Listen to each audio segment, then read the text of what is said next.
Senhoras e senhores deputados, com curtíssimo interregno, vamos então realizar mais uma audição no âmbito da Comissão Parlamentar de Inquérito sobre as consequências e responsabilidades políticas do furto de material militar ocorrido em Tancos. Temos connosco hoje o Sr. Vice-Almirante José Alfredo Monteiro Montenegro, a quem quero agradecer a disponibilidade, agradecer antecipadamente a disponibilidade para prestar os esclarecimentos e saudá-lo pela sua presença. Nos termos regimentais, a audição começará pelo Grupo Parlamentar do Partido Socialista, mas antes de dar a palavra, medida em que tive a oportunidade de colocar ao Sr. Vice-Almirante a questão, pretendo usar da prerrogativa de fazer uma breve declaração antes da audição e, portanto, sem mais delongas e reiterando os meus cumprimentos, Sr. Vice-Almirante, a palavra é sua, faça favor. Muito obrigado, Sr. Presidente.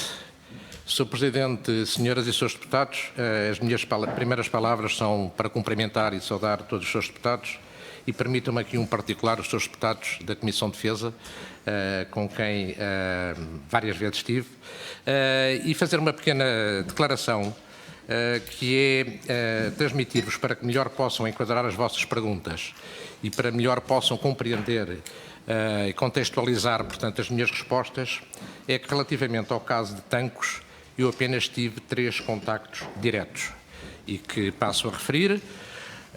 Foram, portanto, as audições na Comissão de Defesa que, muito amavelmente, o Sr. Presidente e os seus deputados da Comissão me franquearam sempre as portas, portanto, para poder assistir às audições relacionadas com o caso de Tancos, incluindo aquelas à porta fechada. Foi uma reunião do Sr. Primeiro-Ministro em 11 de julho com o Sr. Ministro da Defesa e com os chefes militares e, finalmente, o relatório Tancos 2017 do Sr. Ministro da Defesa. Estes foram, portanto, os meus contactos diretos com o assunto Tancos. E, posto isto, estou à disposição dos senhores deputados. Muito obrigado. Muito obrigado, Sr. Almirante. Dou agora a palavra, como referi, ao Grupo Parlamentar do Partido Socialista, ao Sr. Deputado Jorge Gomes, a quem, nos termos regimentais, disponho da mesma para colocar as questões até 8 minutos. Sr. Deputado, a palavra é sua. Espero ceder algum tempo ao Sr. Presidente. Quero começar por cumprimentar o Sr. Vice-Almirante José Alfredo Monteiro e agradecer a sua vinda a esta comissão em nome do Grupo Parlamentar do Partido Socialista. Questões rápidas e simples, já fez o enquadramento que para mim já me retirou aqui algumas perguntas, o que é bom, mas perguntava ao Sr. Vice-Almirante quando é que teve conhecimento do desaparecimento do material de Tancos e como teve conhecimento? Sr. Deputado, muito obrigado. Tive conhecimento pela comunicação social e, portanto, logo no dia seguinte ao acontecimento, portanto, no dia 29, e exclusivamente pela comunicação social. E quando é que o Sr. Vice-Almirante teve conhecimento da recuperação do material na chamusca e por que via? Exatamente nos mesmos moldes, pela comunicação social e assim que saiu o comunicado, julgo eu, portanto, da Polícia Judiciária Militar a esse propósito. Muito obrigado.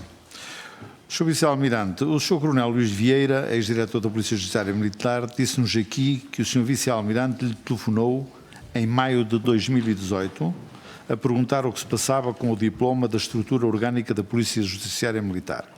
Segundo nos disse, essa foi a razão do único contacto entre os dois.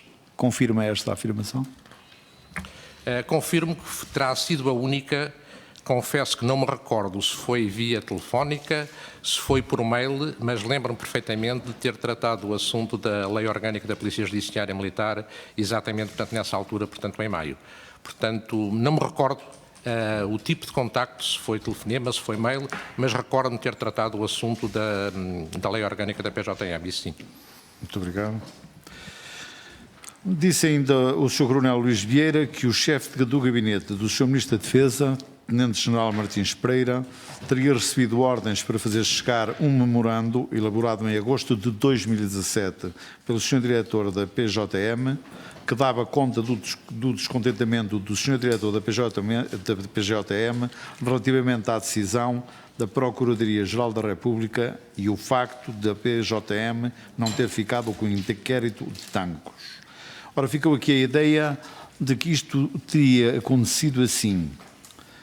A pergunta que lhe faço, e se tem ou não conhecimento desse documento, que é elaborado logo após o furto, e se lhe foi entregue ou não. O Sr. Deputado está-se a referir ao memorando que terá sido entregue ao Sr. General-Chefe de Gabinete ou ao memorando que em 4 de agosto terá sido entregue ao Sr. Ministro da Defesa e ao Chefe da Casa Militar do Sr. Presidente da República. É esse de agosto. Não tive conhecimento desse memorando. Além do mais, estava de férias, portanto, isso foi em agosto, estava de férias, mas não tive conhecimento, não me chegou às mãos, duvido que tenha chegado ao gabinete do Sr. Primeiro-Ministro, sou pela assessoria jurídica, que também não chegou à assessoria jurídica, e era natural que um documento essencialmente técnico-jurídico pudesse também ter ido, portanto, para a assessoria jurídica. Também não há conhecimento, portanto, desse memorando na assessoria jurídica do gabinete do Sr. Primeiro-Ministro. Portanto, eu não tive qualquer conhecimento e duvido muito que ele tenha chegado ao gabinete do Sr. Primeiro-Ministro. Muito obrigado.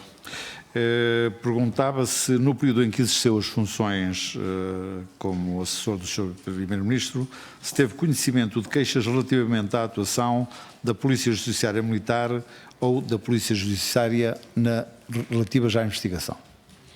Não, Sr. Deputado, não. Em ocasião alguma. Absolutamente nada. Muito obrigado, Sr. Vice-Almirante, e da minha parte está o questionário feito. Muito obrigado.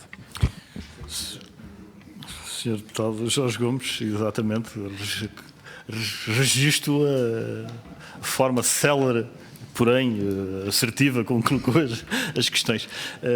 E agradecer, obviamente, os esclarecimentos prestados pelo Sr. Almirante Monteiro Montenegro. Sr. Deputado João Vasconcelos, do Grupo Parlamentar do Bloco de Esquerda, dou agora a palavra nos mesmos termos. Srs. Deputados, queria cumprimentar o Sr. Vice-Almirante José Alfredo Montenegro. Muito obrigado e agradecer antecipadamente as questões que aqui já referiu. Também não tenho muitas questões a colocar ao Sr. Vice-Almirante, até porque algumas também já foram dadas. O Bloco de Esquerda não foi o requerente da vinda do Sr. Almirante aqui, mas, claro, assumimos também, no âmbito da Comissão, todas as audições que aqui foram propostas pelos vários grupos parlamentares. E a primeira questão que colocava aqui ao Sr. Vice-Almirante, independentemente de já ter, enfim, dado alguns esclarecimentos, é na altura do furto de tanques, em junho, e na altura da recuperação das armas, do material de guerra, neste caso concreto, quais eram as funções concretas que desempenhava? Se desempenhava exatamente as funções de assessor militar? Sim, Sr. Deputado, desde 1 de janeiro de 2016 até ao dia 20 de maio, data que fiz 76 anos e me reformei, estava, portanto, como assessor militar do Sr. Primeiro-Ministro. Portanto, nessas duas ocasiões estava no gabinete do Sr. Primeiro-Ministro. Muito obrigado.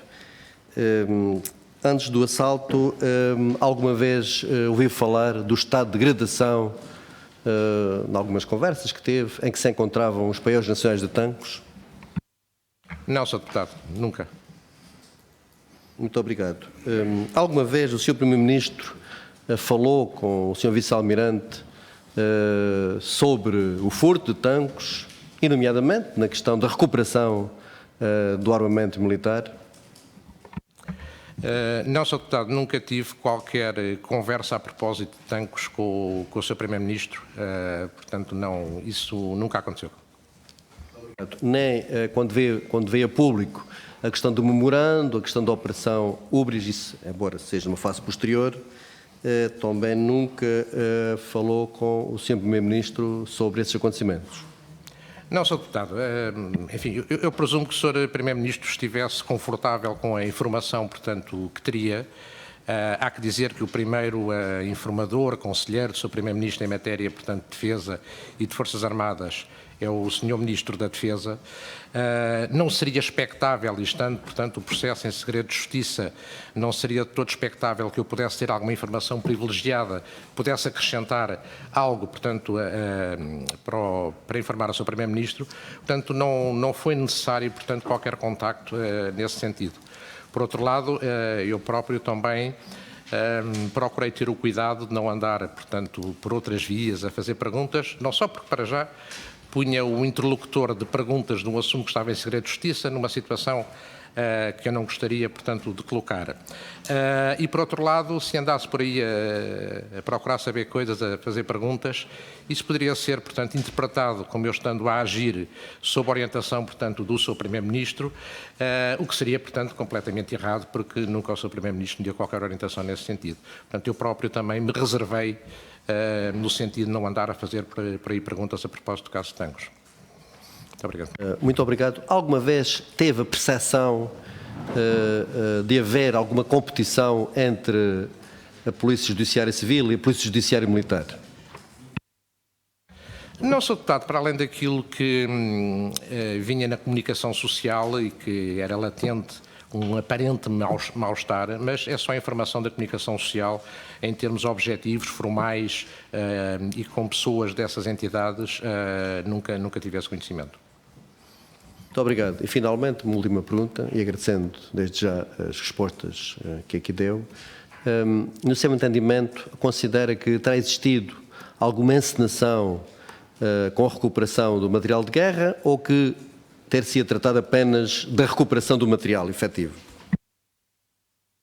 Sr. Deputado, eu muito honestamente, e um bocado a contracorrente, eu acho que o que houve foi uma recuperação. Só que para essa operação de recuperação recorreu-se à encenação de uma denúncia, portanto, anónima. Em termos práticos, para mim, houve uma recuperação, mas com este suporte da tal denúncia anónima, que essa sim seria uma encenação. Obrigado, Sr. Vice-Almirante. Sr. Presidente, terminei as questões formuladas. Muito obrigado. Muito obrigado, Sr. Deputado João Vasconcelos, agradecendo uma vez mais ao Sr. Vice-Almirante os esclarecimentos prestados, e agora o Grupo Parlamentar do CDS-PP, o Sr. Deputado António Carlos Monteiro, a quem cumprimento e dou a palavra dos mesmos termos. Faça-o, Sr. Deputado. Muito obrigado, Sr. Presidente. Queria começar por saudar o Sr. Vice-Almirante Montenegro. Dizer que é um gosto revê-lo nesta casa, uma vez que várias vezes nos encontramos aqui. E começaria por um ponto que nos parece importante e que ainda há pouco foi perguntado. Foi como é que tinha tomado conhecimento o Sr. Vice-Almirante respondeu. Agora, o que não nos disse foi que ações é que tomou na sequência de ter tomado conhecimento do furto de tanques. Sr. Deputado, não tomei ação alguma, portanto, de minha iniciativa. Fiquei na expectativa de qualquer coisa que o Gabinete do Sr. Primeiro-Ministro pretendesse de mim. Entretanto, também o Sr. Primeiro-Ministro, na semana subsequente, esteve ausente e fiquei, portanto, apenas na expectativa. Não tomei qualquer ação, portanto, de iniciativa própria. O Sr. Primeiro-Ministro foi de férias, não é? Que instruções é que recebeu do Sr. Primeiro-Ministro durante esse período de férias, uma vez que ele não estava presente em Portugal nessa altura? Absolutamente nenhuma, Sr. Deputado. Fez alguma recomendação ao Sr. Primeiro-Ministro relativamente às suas férias? Se fazia sentido ou não fazia sentido ausentar-se? Alguma preocupação que transmitiu ao Sr. Primeiro-Ministro por essa ocasião ou não? Não, não fiz, nem, confesso, nem passaria pela cabeça fazer alguma recomendação ao Sr. Primeiro-Ministro, portanto, nessa matéria. E durante esse período foi assegurado pelo Sr. Ministro dos Negócios Estrangeiros a condução desse processo. E teve algum contacto com o gabinete do Sr. Ministro dos Negócios Estrangeiros ou com o Sr. Ministro dos Negócios Estrangeiros também ou não? Também não, Sr. Deputado. E com o Sr. Chefe de Estado-Maior do Exército, teve algum contacto ou não? Também não. A primeira vez que ouvi o Sr. Chefe de Estado-Maior do Exército pronunciar sobre o assunto foi exatamente na audição na Comissão de Defesa, portanto, que ocorreu à porta fechada. Portanto, aquilo que o Sr. Vice-Almirante nos está a dizer é que não teve contacto nenhum com este assunto e que tudo o que conseguiu apurar foi apenas pela audição na Comissão de Defesa, à semelhança daquilo que os senhores deputados que pertencem à Comissão de Defesa também tiveram de informação, é isso? Exatamente, Sr. Deputado, tal e qual. O Sr. General Martins Pereira afirmou, o chefe de gabinete do Sr. Ministro da Defesa, afirmou na audição da semana passada que terá tido contactos com o Sr. Militar de Primeiro-Ministro, o Sr. Vice-Almirante Montenegro, sobre o tema Tancos. Em que é que incidiram essas conversas e pedir que nos relatasse com o detalhe essas mesmas conversas, por favor.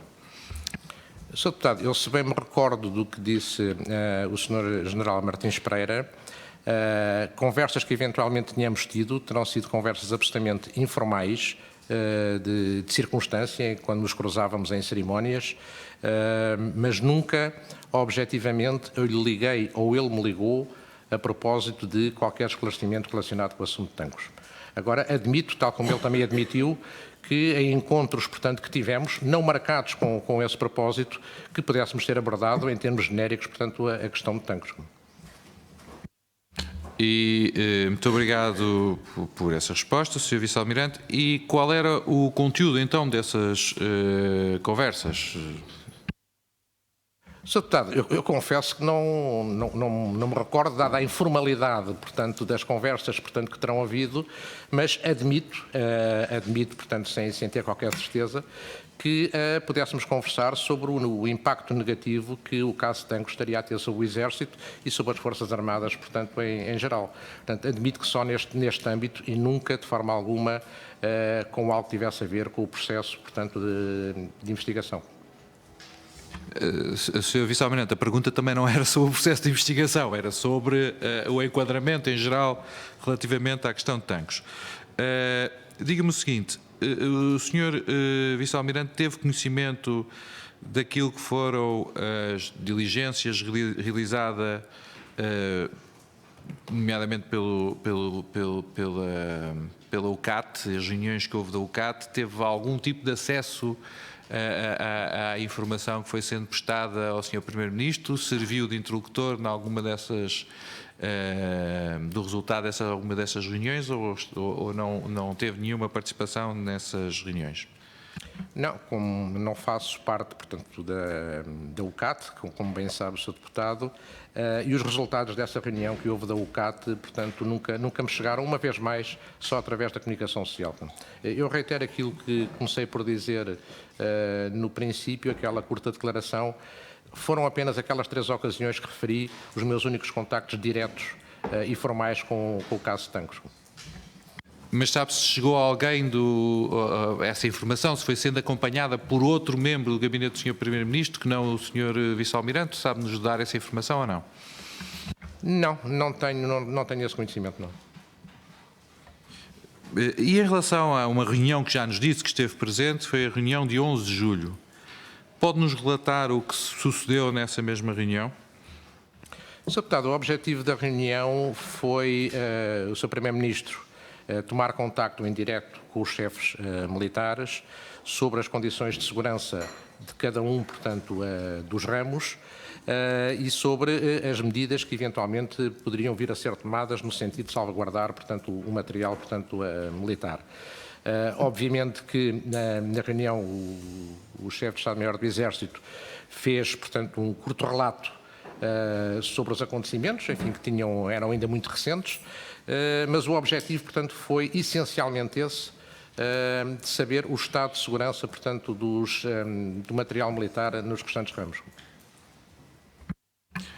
Sr. Vice-Almirante, como sabe, no final dessa reunião houve uma declaração do Sr. Chefe de Estado-Maior-General das Forças Armadas.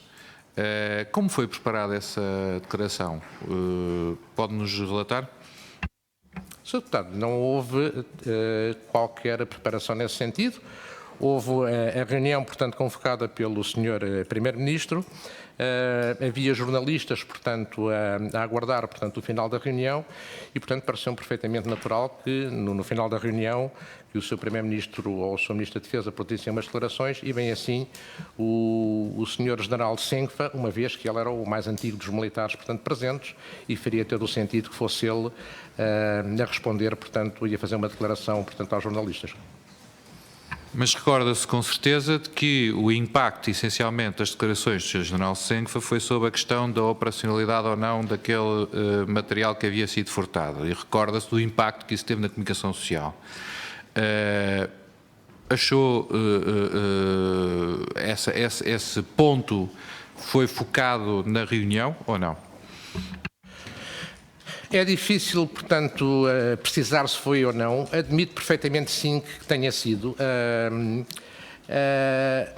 E acho que era uma informação que teria, portanto, algum relevo, dada a perigosidade, portanto, daquele equipamento, e estando ele obsoleto e inoperacional, parece-me que seria bem a propósito poder revelar isso publicamente, no sentido de poder acalmar a opinião pública. Sr. Vice-Almirante, ainda nas audições desta Comissão, o Sr. General-Chefe, na altura, fez questão de frisar que nunca tinha dito que estava obsoleto, que isso foi retirado ou foi dito de um modo que não era aquele que ele tinha dito. E, aliás, o Sr. Vice-Almirante sabe que depois, nas audições da Comissão de Defesa, o Sr. General-Chefe de Estado-Maior-General das Forças Armadas fez questão de frisar que nunca tinha dito que não era perigoso aquele material. Não detectou aí alguma incongruência entre aquilo que é a declaração pública e depois aquilo que parece querer ser uma correção no sentido que se poderia ter achado que havia uma desvalorização daquilo que não deveria ser desvalorizado? Sr. Deputado, isto, enfim, é aqui se calhar um bocado uma questão de semântica e de jogo de palavras, ou obsoleto ou não obsoleto. E, efetivamente, e tanto quanto julgo saber, aquele material tinha tido várias falhas, portanto, em exercícios e, como tal, foi dado como inoperacional para a atividade do Exército e estava, portanto, nos paióis para ser abatido. Se estava, portanto, obsoleto completamente, enfim, é o tal jogo de palavras. Agora, estava inoperacional, o Exército não contava, portanto, com esse equipamento operacionalmente. Aliás, segundo me recordo, na Comissão de Defesa, o Sr. General até terá dito que poderia ser extremamente perigoso para um potencial utilizador desse equipamento ser potencialmente perigoso para si próprio. Sr. Vice-Almirante, nesta altura até sabemos que o material não iria ser abatido. O material foi requisitado para as equipas da EOD poderem treinar. Sabia disso? Nestas audições já sabemos isso. Sr. Deputado, tenho ideia que sim, mas as equipes da EOD, não para dispararem, foi a minha interpretação, não para dispararem o equipamento, mas para treinarem a desmantelá-lo, a desmilitarizá-lo. Não é? Portanto...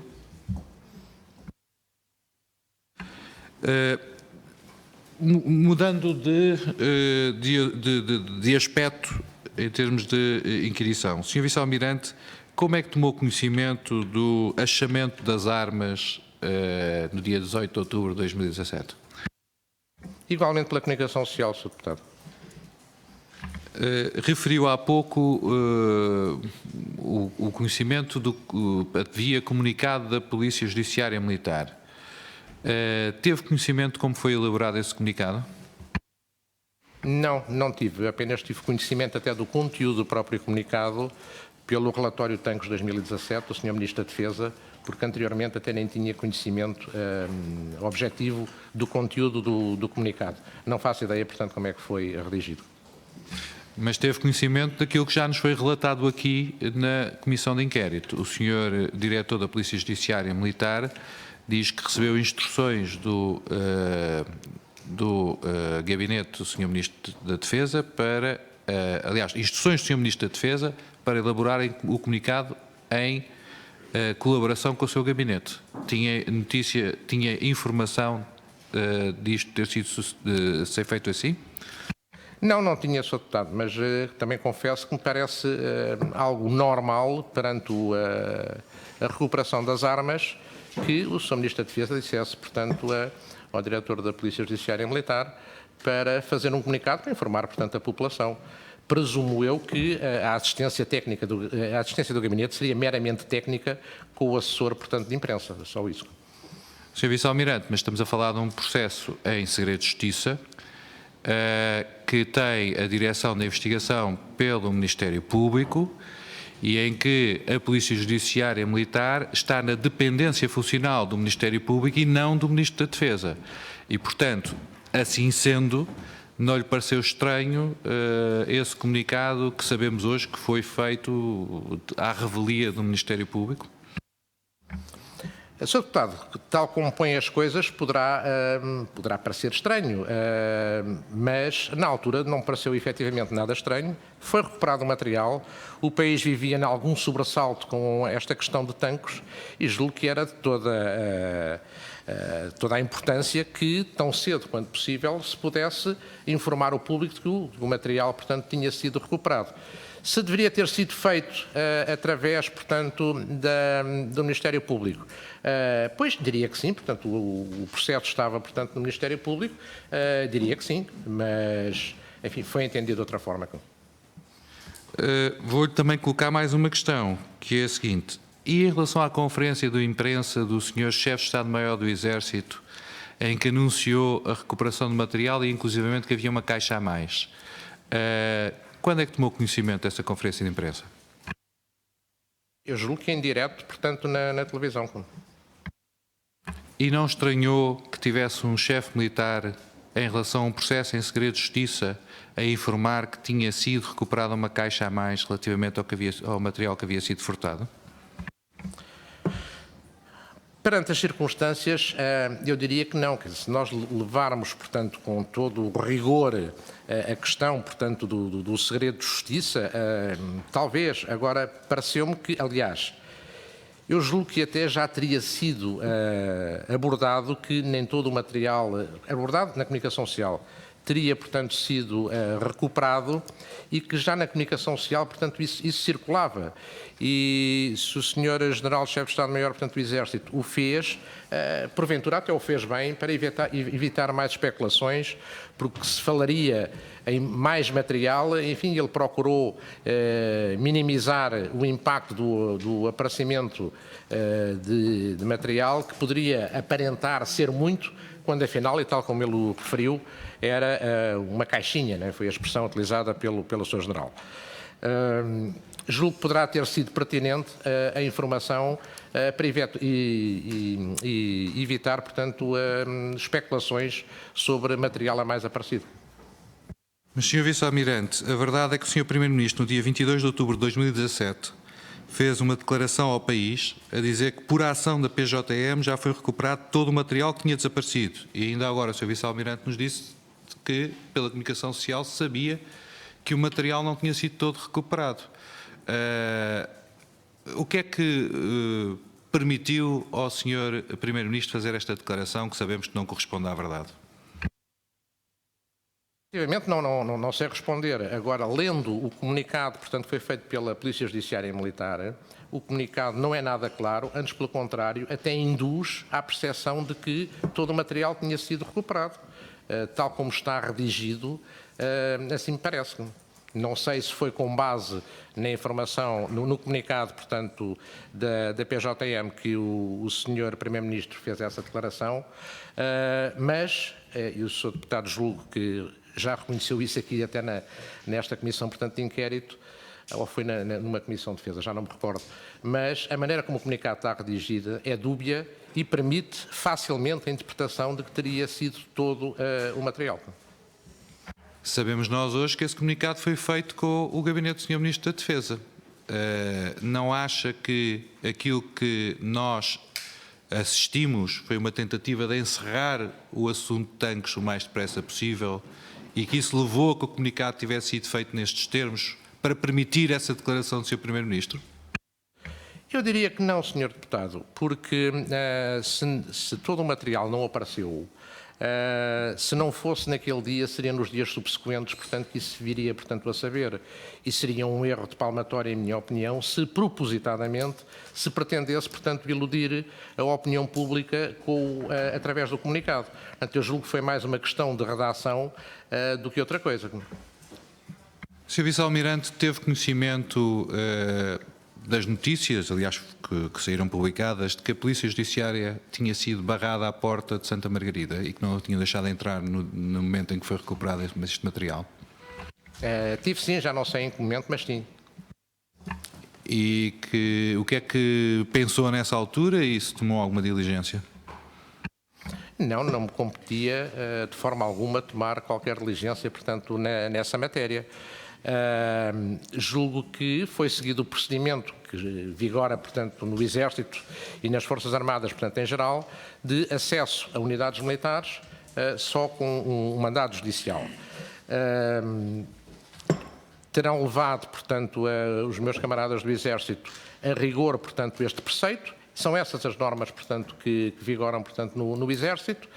Eventualmente, poder-se-ia, dadas as circunstâncias, dado o conhecimento que a Polícia Judiciária tinha, portanto, o processo em mãos, eventualmente poder-se-ia ter aligeirado, digamos, a regra e ter permitido que a Polícia Judiciária entrasse, mas formalmente não vejo nada de errado no procedimento que foi tomado. Sr. Vice-Almirante, a questão é esta. Nós temos, como já vimos, problemas com eventuais violações de segredo de justiça, quer com a declaração do Sr. Chefe de Estado-Maior do Exército, quer com a comunicação da Polícia Judiciária e Militar. Temos a Polícia Judiciária barrada à porta de Santa Margarida e aquilo que me parece é que, por parte do poder político que tinha, nomeadamente no gabinete do Sr. Primeiro-Ministro, que tem a principal responsabilidade em relação a esse mesmo poder político, parece-nos que ficaram a olhar para o outro lado e que procuraram não ver o que estava a acontecer. E, portanto, aquilo que eu pedia ao Sr. Vice-Almirante era que me esclarecesse, afinal, que medidas é que foram tomadas para que estas coisas não acontecessem, porque estamos a falar de serviços que, obviamente, dependem, em última instância, do Sr. Primeiro-Ministro.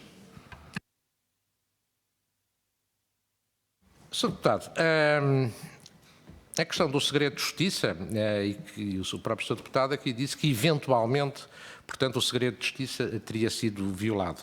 Portanto, não sei se efetivamente o foi, se não o foi. Eventualmente, não sei. Isto depende um pouco das interpretações. Mas aquilo que é a minha ideia é que no gabinete do Sr. Primeiro-Ministro, uma vez o furto acontecido, houve foi a grande preocupação de tomar todas as medidas que fossem necessárias para que uma situação idêntica não viesse, portanto, a acontecer, e isso foi feito, enfim, liderado pelo Sr. Ministro da Defesa e pelo Chefe de Estado-Maior do Exército. Isso foi feito com grande celeridade, com grande, portanto, eficácia e, tal como o Sr. Primeiro-Ministro bastas vezes declarou, tomadas estas medidas, acauteladas, portanto, estas medidas, o assunto, portanto, corria a nível, portanto, do inquérito com as autoridades judiciárias e, portanto, acho que propositadamente não quis imiscuir-se, portanto, nessa matéria. Muito obrigado, Sr. Deputado António Carlos Monteiro. Reiterando os meus agradecimentos ao Sr. Almirante Monteiro Montenegro, dava agora a palavra ao Grupo Parlamentar do Partido Comunista Português, Sr. Deputado Jorge Machado, nos meus presteiros. Muito obrigado, Sr. Presidente. Sr. Presidente, senhores deputados, senhoras deputadas, Sr. Vice-Almirante, obrigado pelos contributos que já deu, já foram muito taxativos, não tenho muitas questões a colocar.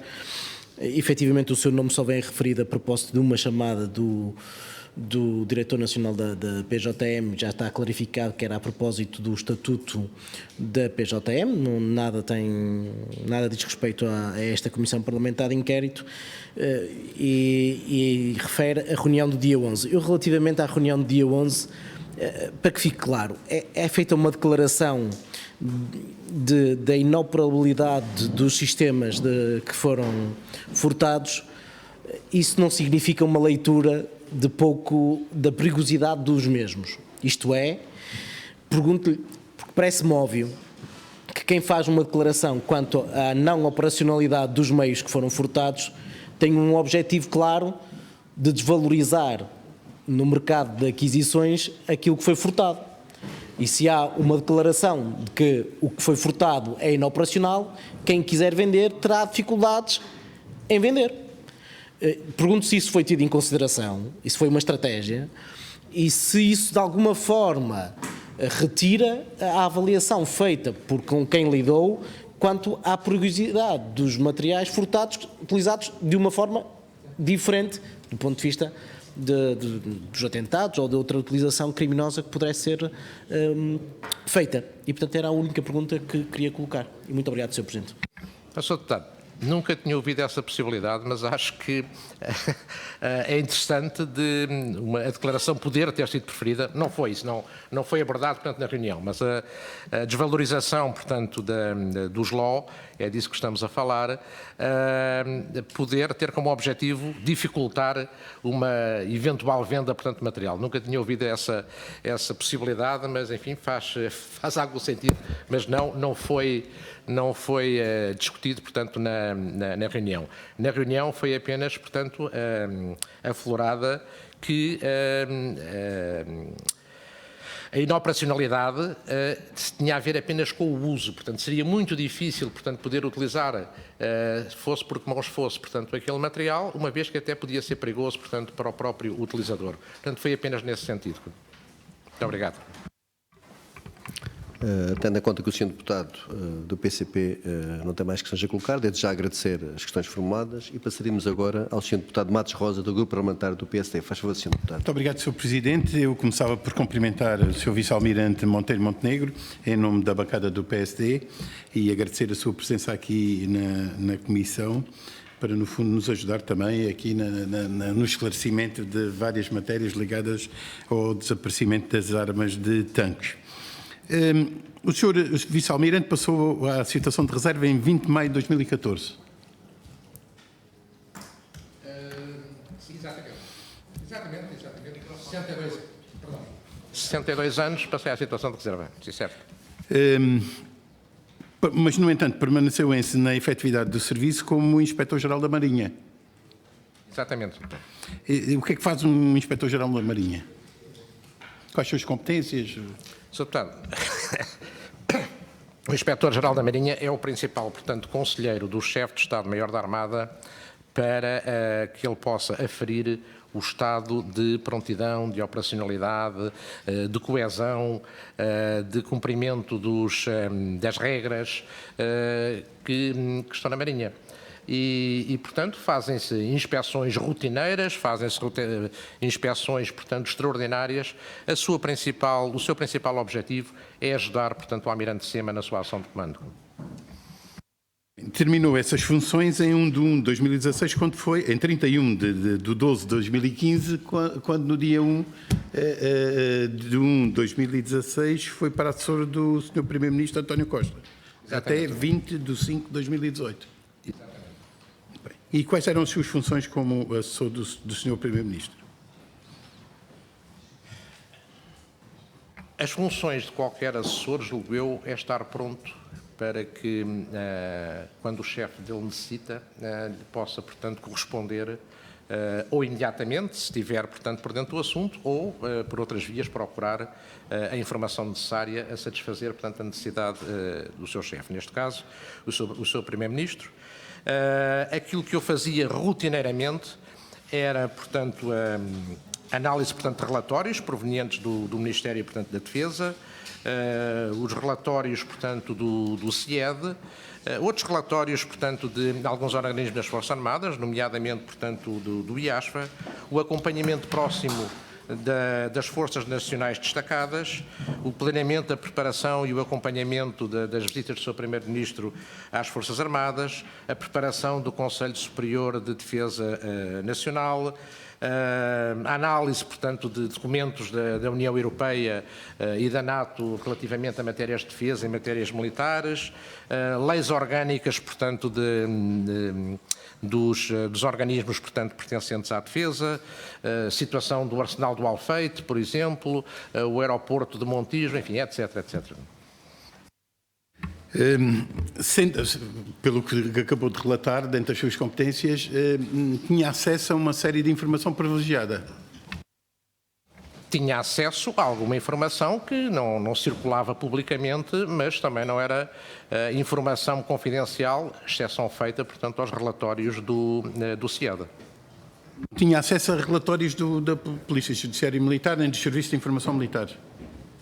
Não, nem tenho conhecimento que esses relatórios, portanto, sejam dirigidos ao Gabinete do Sr. Primeiro-Ministro, não. Eu tratava dos relatórios do CIED, a Assessoria de Segurança tratava dos relatórios do SISCO. Sr. Vice-Almirante, com toda essa documentação, todos esses pareceres que dava, entregava esses relatórios ao Sr. Primeiro-Ministro? quando era necessário, portanto, fazer um relatório, portanto, sim, fazia.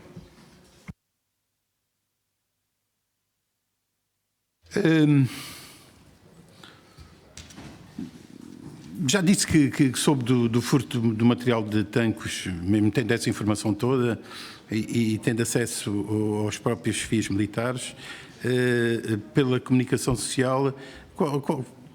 Se me permite, eu vou dizer isto de outra forma. Qual foi o seu estado de alma como militar para quando soube deste acontecimento? E como é que via achou que era um pequeno furto, não deu importância, achou que era atenção que está aqui uma coisa grande, temos de ter cuidado, avisou o seu Primeiro-Ministro? Sr. Deputado, o estado de alma era do pior que poderia haver. Isto, como é evidente, este furto, pela sua dimensão, enfim, teve um impacto muito grande nas Forças Armadas, em particular no Exército. Eu atrevi-me a dizer que isto foi uma injustiça terrível para o Exército, que acho que o Exército não merecia isto. E o nome do Exército anda um pouco pelas ruas da amargura por causa do caso de Tancos, com muita pena minha, e acho que é uma injustiça. Disse o Sr. Almirante, chefe de Estado-Maior-General das Forças Armadas, que o Exército não é Tancos, e é bem verdade.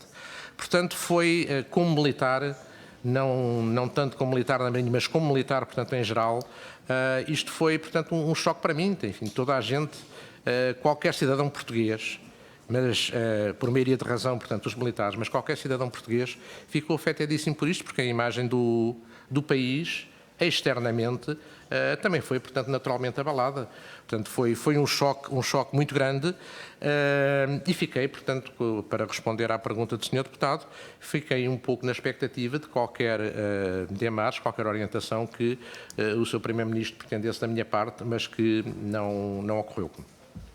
Mas pessoalmente achou que deu importância a este roubo, achou que tinha uma dimensão grande, que estava aqui um problema para Portugal, no fundo?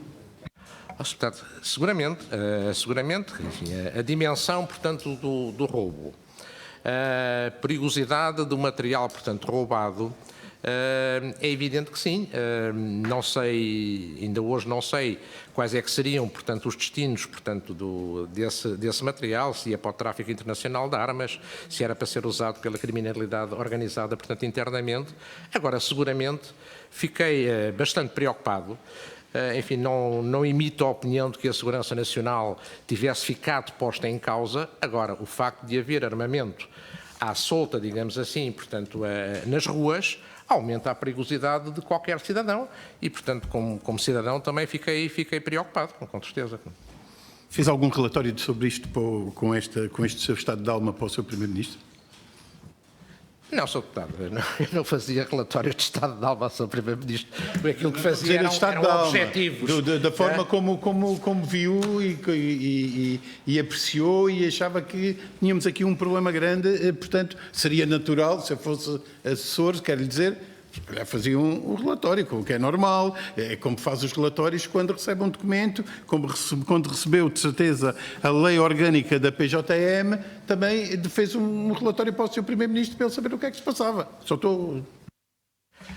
Sr. Deputado, acho que o meu estado de alma e a minha preocupação era idêntica à do Sr. Primeiro-Ministro. O Sr. Primeiro-Ministro não necessitaria de relatório algum, porque ele também estava preocupadíssimo com o assunto. Não havia ninguém em Portugal conversaram sobre isto. Que não ficasse. Conversaram sobre isto? Não conversámos sobre isto, mas, nomeadamente, nessa reunião que ocorreu no dia 11, a preocupação do Sr. Ministro e as declarações públicas que fez eram por demais evidentes que estava preocupado com a matéria. É normal um assessor, seja ele qual for, de que ramo for, seja do ambiente ou seja militar, ter reuniões com a chefia, neste caso com o Primeiro-Ministro. Tinha reuniões normais e pelo menos uma vez por mês, uma vez por semana, com o Sr. Primeiro-Ministro? Não, Sr. Deputado, as reuniões que tinha eram com a Sra. Chefe de Gabinete e não com o Sr. Primeiro-Ministro, a não ser, portanto, num caso ou outro, muito pontual, em que o Sr. Ministro, portanto, me chamava, portanto, para falar diretamente. Conhece o Major Vasco Brazão? Lidou com não ele? conhecia pessoalmente, não. Aliás, não conhecia, portanto, ninguém da Polícia Judiciária Militar. E quando eu digo não conhecia, era ter um contacto próximo, eventualmente ter-me cruzado com o seu diretor ou com inspectores da Polícia Judiciária Militar em cerimónias militares, mas num contacto pessoal, não. Conhece e o Coronel Luís Vieira? Também não, Sr. Deputado. E o Coronel Estalagem? Também não, é só para ficar registado que não conheço, por isso eu fiz estas questões uma a uma. Diga-me uma coisa, porque eu também fiz o meu serviço militar e não foi assim tão curto como tudo isso. Eu habituei-me a termos uma máxima, e já foi repetida aqui por todos os militares que aqui vieram, nas Forças Armadas, que nas Forças Armadas as ordens cumprem-se, não se discutem.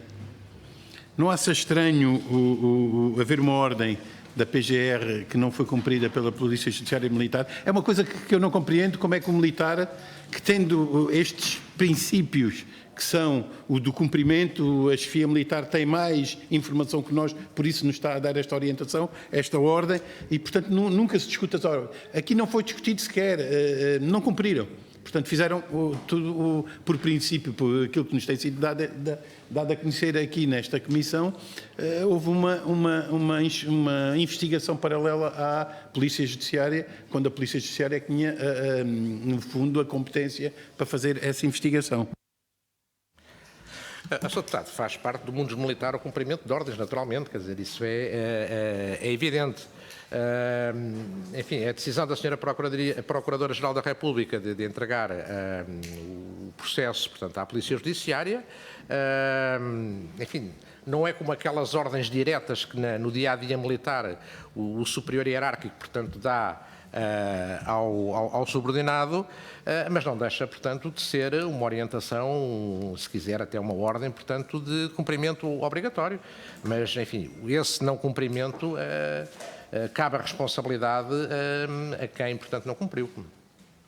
Eu só não percebi aqui, e voltava um bocadinho atrás, que é quem é que o contactou para apresentar a lei orgânica da PJM?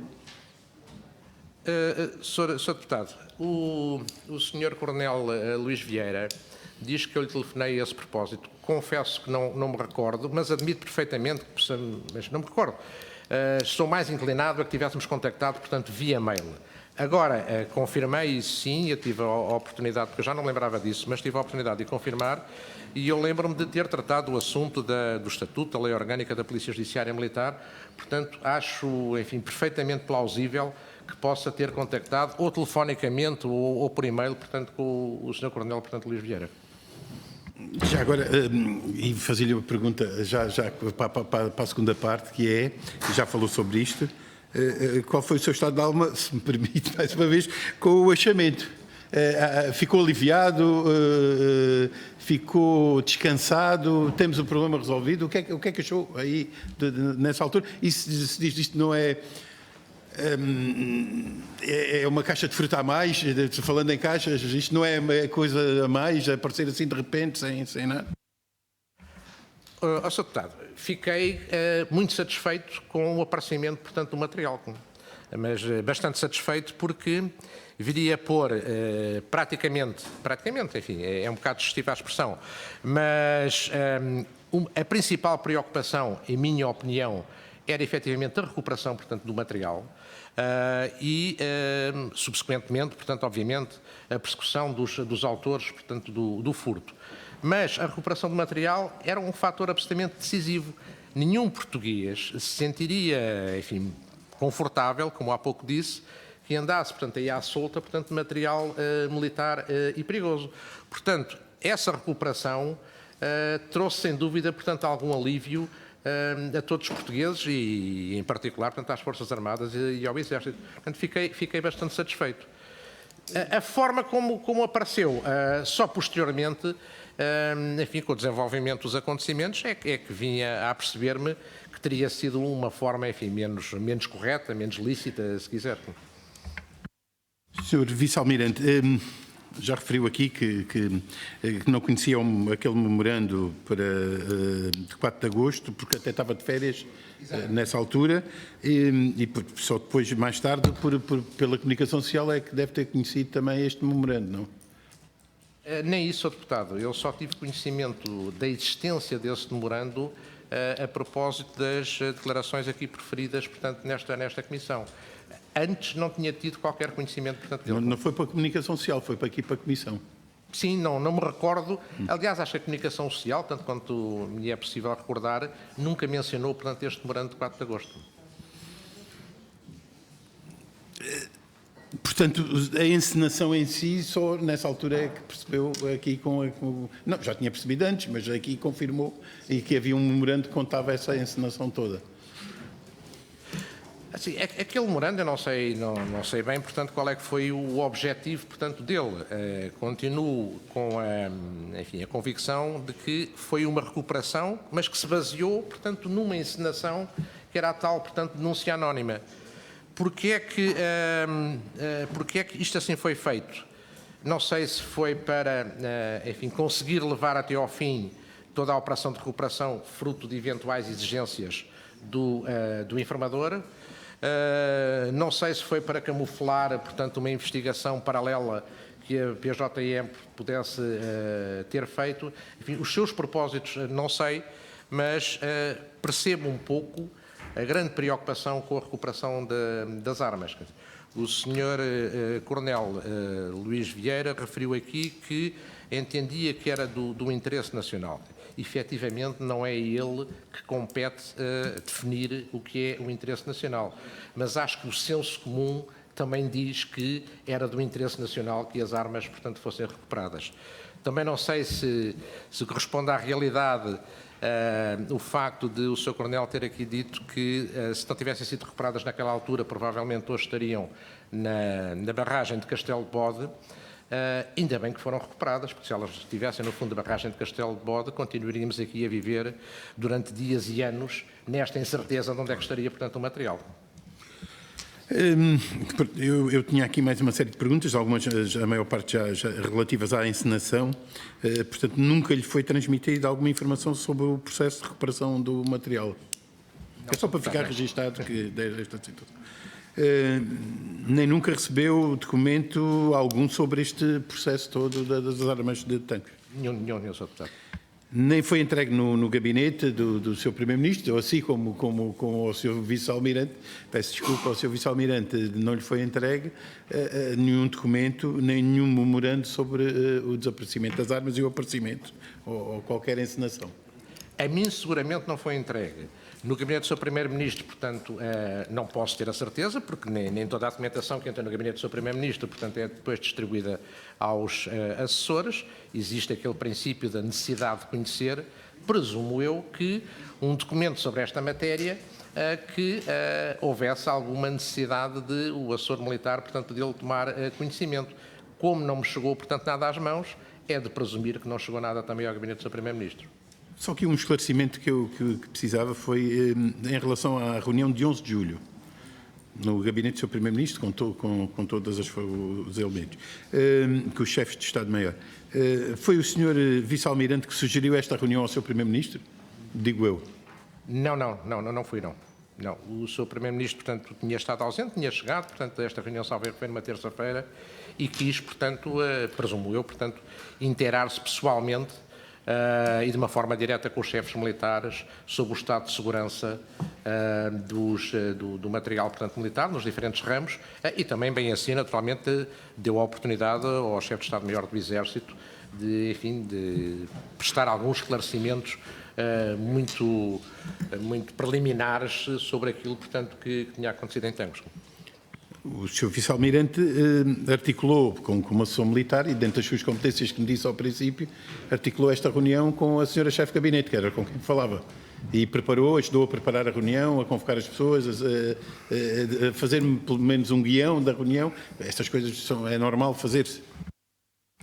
Não, guião da reunião não me recordo se fui eu que fiz a convocatória, portanto, aos chefes, portanto, dos ramos. Lembro perfeitamente de ter sido eu que os recebi individualmente, portanto, no gabinete e os encaminhei, portanto, para a sala de espera e posteriormente, portanto, para a sala onde a reunião, portanto, teve lugar, mas não houve nenhum guião, portanto, sobre a reunião.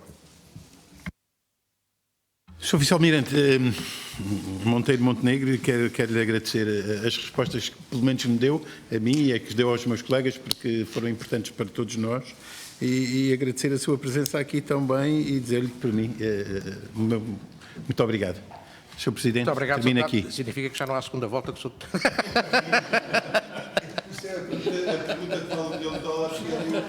Muito obrigado, Sr. Deputado Matos Rosa. Acabamos a primeira ronda.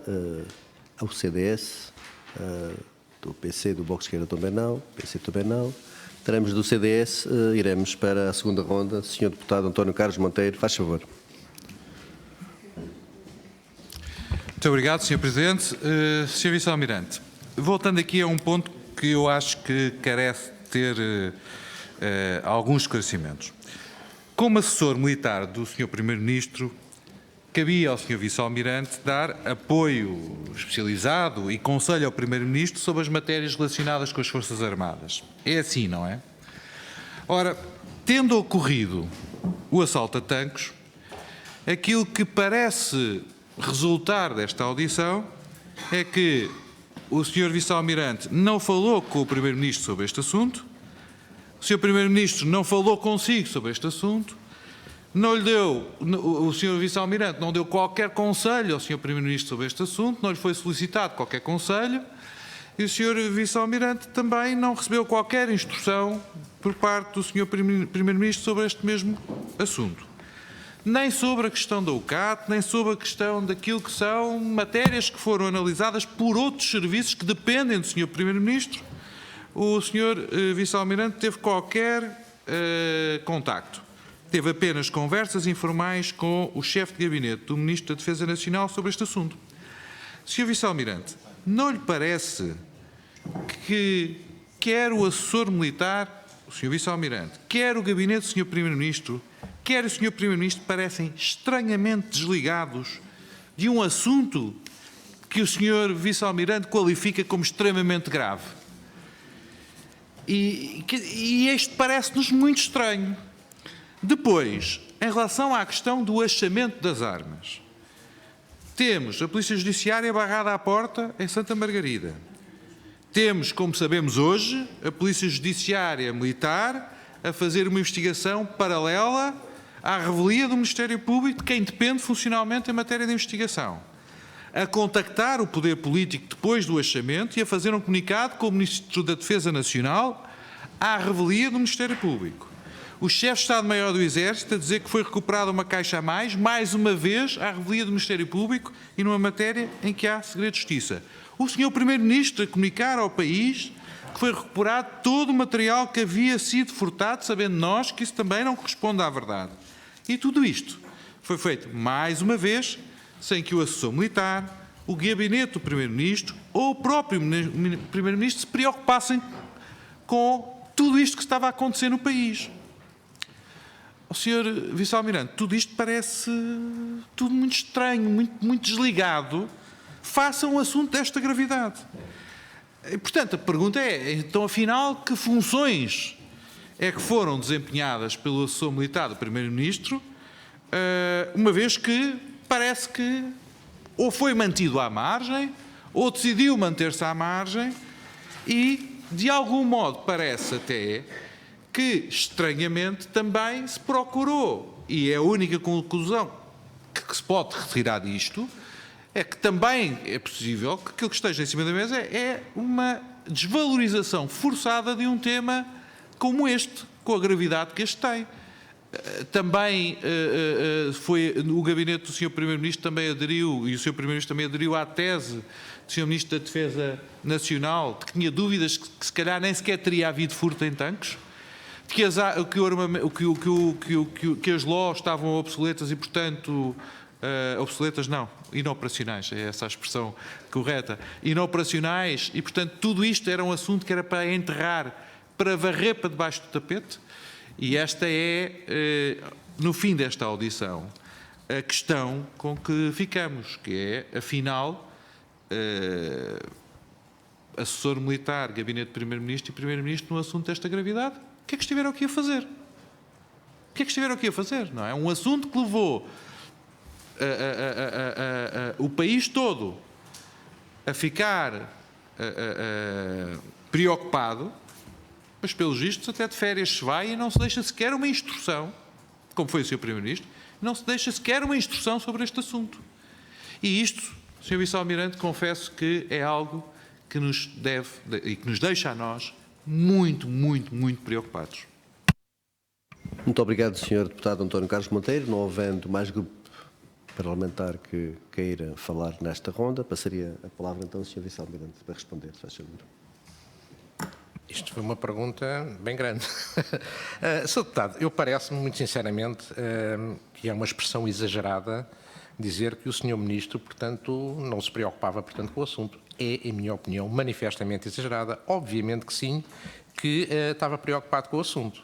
Mas, como há pouco referi, aquilo que foi importante na altura, uma vez que o roubo já tinha acontecido, aquilo que foi importante foi salvaguardar que idêntica ocorrência não acontecesse. Entretanto, em todo este processo, o Exército também decidiu mudar, portanto, o seu material, portanto, as instalações de tanques que tinham sido violadas para outros paióis. E a grande preocupação na área, portanto, da defesa foi exatamente que essa salvaguarda do material fosse conseguida o mais célere e o mais eficaz possível. E tal ocorreu. Num mês, foram milhares de toneladas que foram transferidas, portanto, de tanques para outros paióis. E esta foi, enfim, a ação tomada, portanto, fundamentalmente pelo Sr. Ministro da Defesa Nacional, e a partir daí foi de alguma forma deixado, portanto, às autoridades judiciárias o problema de resolver o caso do furto propriamente dito, os seus autores e a recolha, portanto, eventual, portanto, do material. E nesta matéria, tendo isto na posse das autoridades judiciárias, faz-me sentido que o Sr. Primeiro-Ministro, particularmente com as responsabilidades que tem, não quisesse interferir com essas mesmas autoridades judiciárias, nem com os órgãos de polícia criminal, confiando na sua ação. Acho que é aquilo que é correto. Dizer que o Sr. Primeiro-Ministro não estava preocupado parece-me absolutamente excessivo, porque não havia ninguém em Portugal, e muito menos um responsável político, e muito menos um Primeiro-Ministro, que não se preocupasse com o facto de as armas continuarem, portanto, desaparecidas e os seus autores, portanto, não serem apanhados. Daí decorre, digo eu, a expressão que o Sr. Deputado utilizou, que o assessor militar, o gabinete, etc., eram mantidos à margem. Não é propriamente mantidos à margem, portanto, se a intenção era deixar as autoridades judiciárias fazer, portanto, o seu papel, não faria sentido que houvesse instruções, orientações, o que fosse da parte do seu Primeiro-Ministro para o seu gabinete, portanto, ou para mim próprio. Porque aquilo que havia a fazer em termos materiais de proteção do material militar estava feito, e bem feito. O resto estava a correr, portanto, os seus termos pelas autoridades judiciárias. É um pouco assim que eu interpreto e que eu vejo aquilo que se passou. Muito obrigado. Presumindo que o CDS não irá querer intervir numa terceira ronda, portanto, estamos concluída esta ronda. Agradecer ao Sr. Vice-Almirante a presença e as respostas aqui formuladas. Também agradecer aos senhores... Desculpe. Muito obrigado. Não tinha essa indicação. Queria falar na terceira ronda. Então, a senhora deputada tenha a gentileza de intervir. Muito obrigado. Sim, cumprimento o Sr. Presidente, cumprimento as senhoras e os senhores deputados e cumprimento o Sr. Vice-Almirante. E cumprimento para lhe dizer que sinto de alguma maneira desilusão pela forma como nos prestou aqui as suas declarações. E a forma como prestou as suas declarações leva e acaba por dar razão àquelas pessoas que estão fora deste meio e que acham que muitas vezes os nossos governantes têm assessores a mais.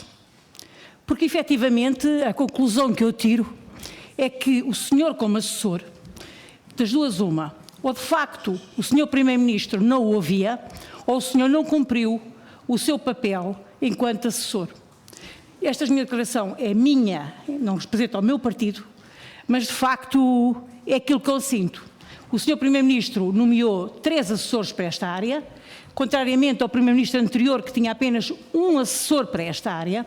Pressupunha-se que estes assessores, e nomeadamente o senhor, era para dar uma boa assessoria. E eu não consigo compreender como é que, perante um processo em que são roubadas armas que, como já aqui foi dito, poderiam ser tão perigosas, existe como que um afastamento por parte da assessoria do Primeiro-Ministro em relação a um assunto tão complexo. Não é propriamente uma pergunta, mas é um estado de alma que eu tinha que lhe referir. Muito obrigada. Muito obrigado, Sra. Deputada. Penso que o Sr. Vice-Almirante que irá querer responder. Muito obrigado. Sra. Deputada, respeito naturalmente a sua opinião. Eu já aqui há pouco referi um conjunto de tarefas, portanto, que tinha no âmbito do gabinete do Sr. Primeiro-Ministro. Não sei se a Sra. Deputada pretende que eu as volte, portanto, a referir. Relativamente à questão, portanto, de tanques, eu volto também a dizer aquilo que já disse. Quer dizer, o conselheiro privilegiado do Sr. Primeiro-Ministro em matéria de defesa é o Sr. Ministro da Defesa. E, tal como eu entendo um papel, portanto, de assessor, é o assunto, melhor dizendo, determinado, portanto, conhecimento que tem de qualquer coisa é de tal maneira relevante e tem a convicção de que o Sr. Primeiro-Ministro não está desinformado e então tem a obrigação de o informar, ou então a sua principal tarefa é estar pronto, é estar na expectativa para responder às necessidades, portanto, que o Sr. Primeiro-Ministro pretenda. É assim que eu interpreto, portanto, o papel de um assessor.